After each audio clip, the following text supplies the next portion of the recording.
Welcome back. So today we have a very interesting topic. Thinking twice about moving back to Zimbabwe. Yeah.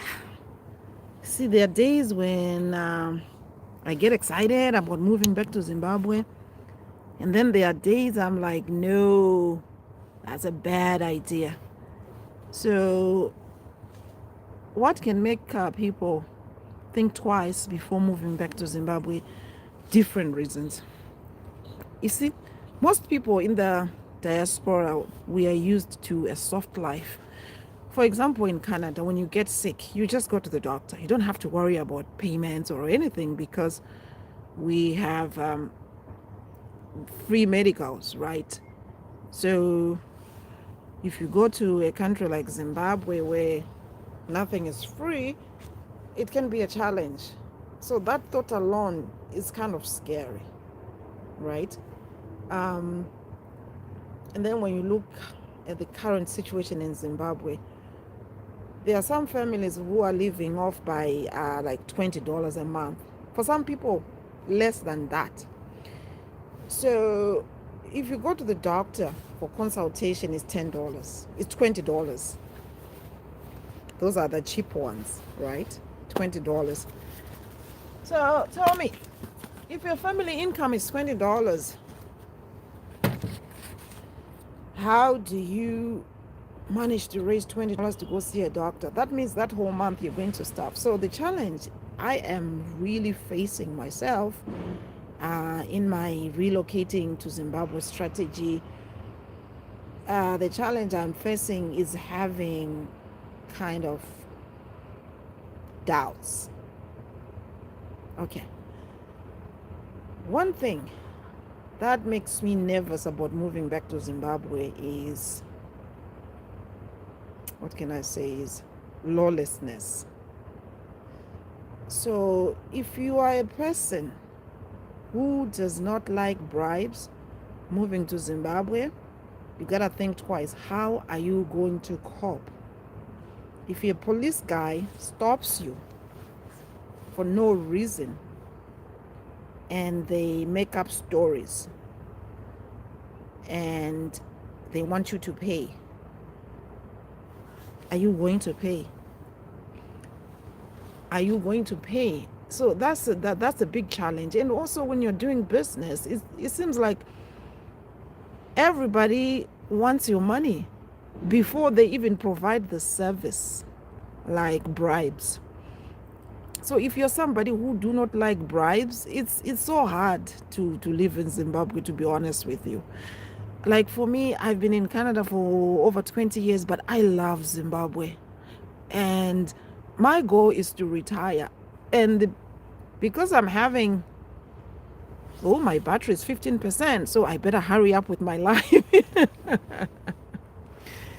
Yeah, so it's like, that's the challenge I have. Like, you have to pay money for everything, even official services. The officers, they want you to pay. Like, for me, it's the corruption that gets me. But you know what? Zimbabwe is my country. I love it. But let's face it, it's a challenge. Especially if you're a God-fearing person who do not like to do bribes. You are a straight person who wants to abide by the law. But sometimes in Zimbabwe, you are forced to abide to bribes and everything. So that's the main thing. So if you're somebody who's not into bribes, living in Zimbabwe, my friend, can be a challenge. I am telling you, it can be a challenge. Yay, I see a like. Thank you. And then what else? So for example, like everything that happens when you're trying to do business. I tried to get into real estate. Oh, it's tough. And their contracts. I was buying real estate from a reputable company. But when I looked at the terms of the contract, it was like, oh my God, this is daytime robbery. So now I'm thinking, what kind of business can I do in Zimbabwe that they are not going to require bribes? I don't know, guys, if you are living in Zimbabwe, if there are companies or services you have you have sought after and they did not ask for a bribe, tell me so that at least I can compile businesses you can go to. Even when I drilled a borehole, like everybody's wanting to scam somebody. It's like, it's hard. So that's the reason why I am having this second challenge is bats. Bats. When home is calling your name, it does not matter how much soft a life you are having in the diaspora. When home is calling, you gotta answer. And one thing I've realized too, there are some people who are in the diaspora, they have vowed never to go back to Zimbabwe or Africa, and that's okay. And then there are some people who are here just for a few years to make some money so that they can go back to Zimbabwe. And then there are some people like us, like Zimbabwe is home. Like no matter how good a life we have here, you always feel something is missing. You know, I was talking about the umbilical cord. You see, for me, I have strong attachment to Zimbabwe. It doesn't matter how tough things are. That's why one time I wrote a song. No matter how far we go, Zimbabwe is home. No matter how things get tough, Zimbabwe is home. So you gotta be a person of faith. If you don't like bribes, you know what? Maybe God wants to use you to kill that culture of bribes. Can you imagine if somebody's bribing you and you start preaching to them the word of God? What can happen? Like, so as much as I love Zimbabwe, and to be honest, when I talked about relocating to Zimbabwe, people thought I was going to Zimbabwe like right away. No, I am planning. I'm still in phase 2. Phase 1 took me, I don't know how many years. And when I went to Zimbabwe 2023, I went maybe how many times? I went to Zimbabwe maybe 3 times in 1 year in 2000. From 2022, no, 2021 and 2023, I went to Zimbabwe like 3 times. So I was observing the system, observing how people do. So the challenge you face when you go to Zimbabwe, it's funny how they can spot that this person is from the diaspora and their prices, they change. So if you have somebody you trust in Zimbabwe, you want to do a business, or you want to secure a product or a service, don't go in front, because they can spot a diasporan like from a mile away and their prices, they change. So find somebody you trust. That is the person who can go and negotiate some deals. Otherwise, if they see your face, if they see you're from the diaspora, they will charge you very high. Okay, I've got Papita Geli. Hey, Papita Geli, how are you?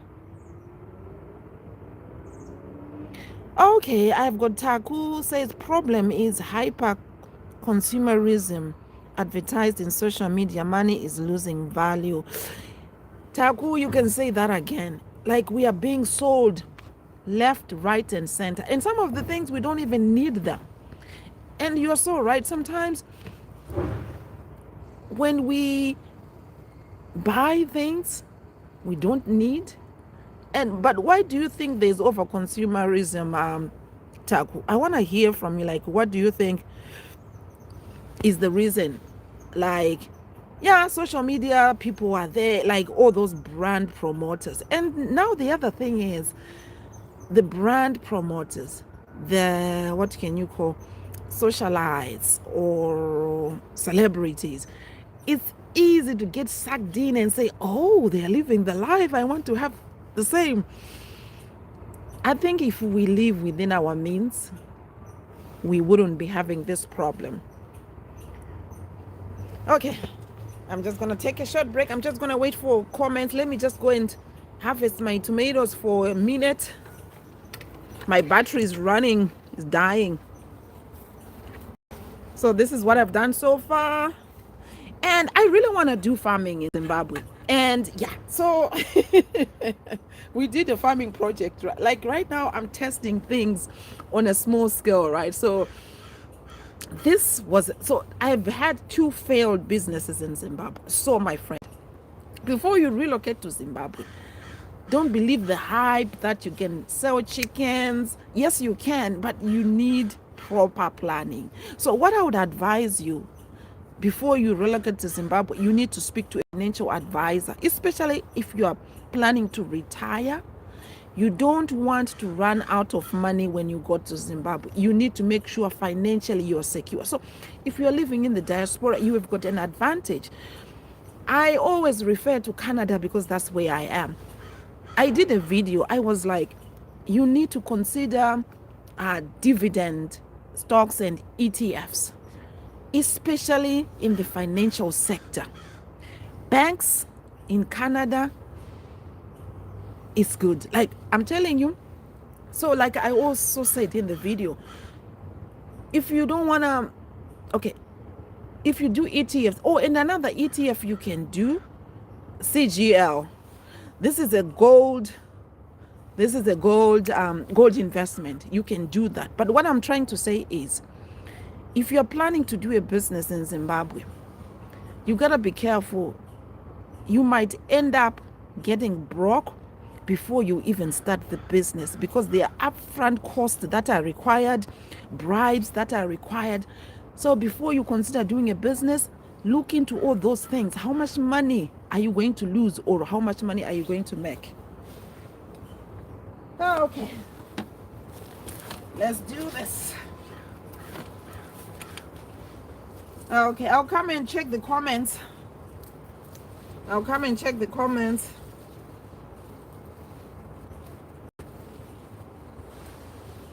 So these are plum tomatoes. I'm practicing my farming game when I finally moved to Zimbabwe.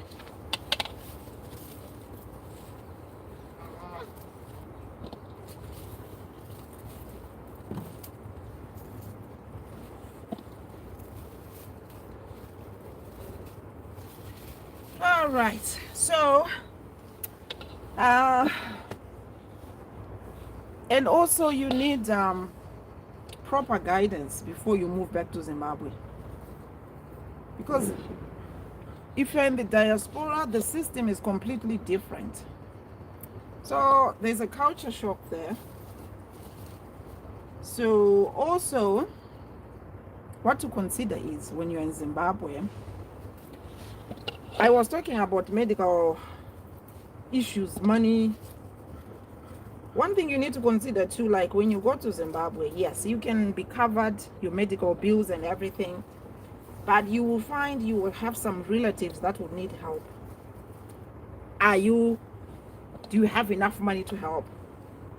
Because somebody comes to your house, your relative, they are very sick, they need $2,000. Those are the things you need to consider, because when you're in the diaspora, maybe you can choose to ignore the phone, or you are not able to help for different reasons because you are not on the ground. But it's different when you are on the ground and you see your relatives getting sick. So I don't know, do you think you are supposed to care about that, or you just need to care about your own medical needs? So that's another hot topic, actually.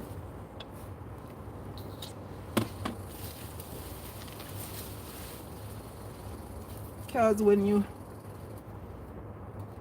I tell you, when you go to Zimbabwe, like some families, what they do, all of a sudden they don't have money for bread. All of a sudden they don't have money for anything, because they know you are from the diaspora. So if you move in full time to Zimbabwe, how are you going to cope with that?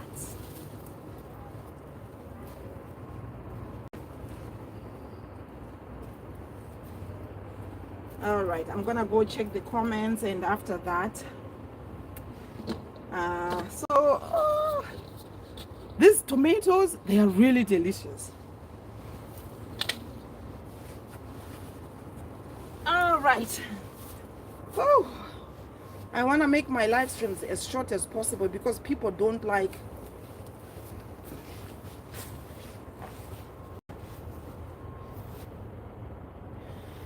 All right, so before my battery goes out, I talked about the challenges that you can face when you are in Zimbabwe and how to overcome.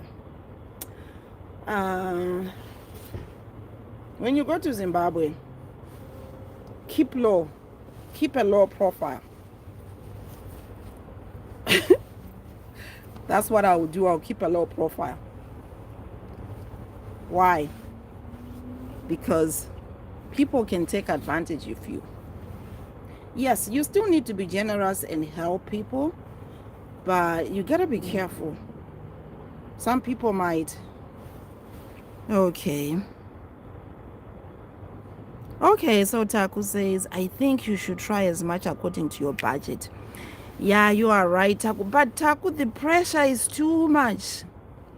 Like, how do I stick to my budget when my school friend is now driving a nice car, or they are buying fancy clothes? Like, how do you refrain from the peer pressure? Because it's the peer pressure that's killing people. Like right now, you find people, a girl or a woman who does not work, all of a sudden they are wearing expensive Brazilian wigs. Yeah, I think what you're saying is really true. People should live within their budget. I always tell people, when I'm in Zimbabwe, I like living in the rural area. And I don't pretend to live a flashy life. I'm a simple woman. I like simple things, even when it comes to food. For me in Zimbabwe, I can survive with $30 a month. I'll be honest with you, I can. Maybe 50. Yeah, maybe 50. So the other question is, like for people who are, I'm diverting a little bit, so because this is centered around people living in the diaspora, right? So sometimes I sent my uncle to buy groceries for my guru, and I was shocked. I gave him $40, and man, he bought a lot of things, and I was like, so he bought sipo, mafuta, body mafuta, and then cooking oil, and he bought sugar, he bought rice, he bought a lot of things for $30. So in Zimbabwe, to be honest with you, if you are a simple person like me, $50 a month is enough. But then you have relatives. But if I were to live in Zimbabwe, $50 a month is enough. Why? Because I've already started making plans for relocating. So I have land in the rural area. I have a place I've built already. We have a garden. We grow stuff. Oh, and another thing is what? Okay, I'm here in Canada, right? I will show you. In Canada, I've got Corvo. I have rape. I have, this is my favorite. I have this. Okay, so my battery is gonna die anytime. So if my video goes dead, this is the reason. So I've got pumpkin. So the pumpkin lives in Bora. Oh my God, this is a money maker. So at my place, I'm gonna have all these vegetables so that I don't have to buy vegetables. And now you see I'm harvesting tomatoes. So that means when I move to Zimbabwe, I'm gonna grow my own food. So this is what people should learn to like Taku is saying, live a life you can afford. Don't keep up with the Jones. Otherwise, Zimbabwe will eat you alive. You just have to live within your means. So that's it for now. Okay, I've got Stitch. Boba loves Stitch. Hey Stitch, how are you? Thank you for joining in. Anyways, I'm gonna come back next time. I'm not sure when. I'm gonna do another video about Zim life, how to relocate comfortably in Zimbabwe. So if you're in the diaspora, you are thinking of relocating, first step is, do you have a place to stay? Are you planning to stay in the rural area, or you are going to stay in the city? All right, so thank you so much, guys. I really appreciate.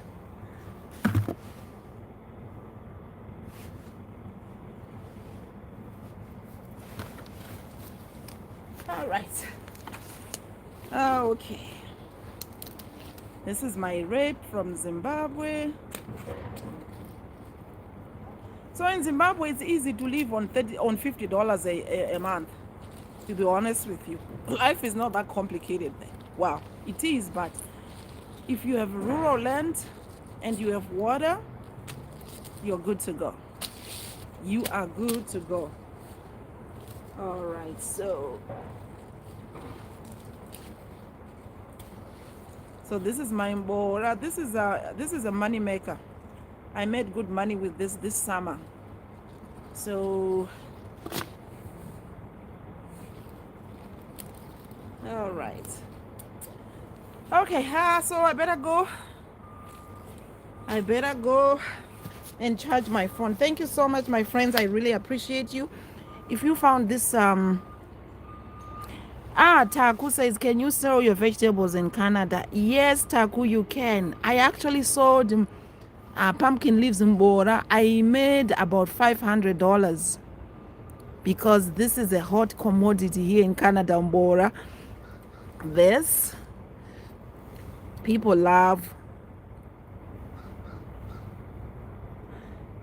So for the past 3 months, I've been harvesting, I've been selling. Yeah, $500 I made with just the pumpkin leaves. So yeah, you can make money as long as you grow what people love. They will buy, especially pumpkin leaves. Oh yeah. Thank you for asking. So Taku, where are you watching from?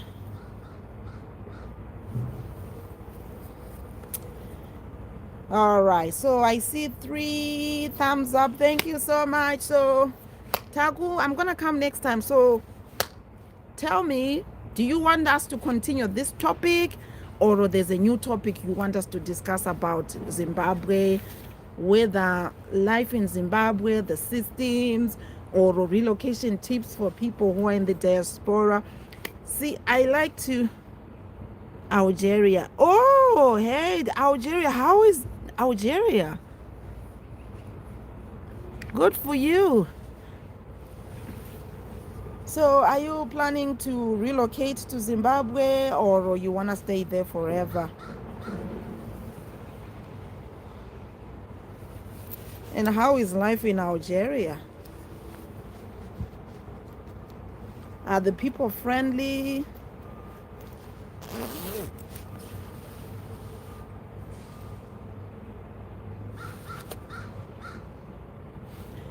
All right, I gotta go. My battery is done, so I'll see you next time. And please continue to leave some comments after the live.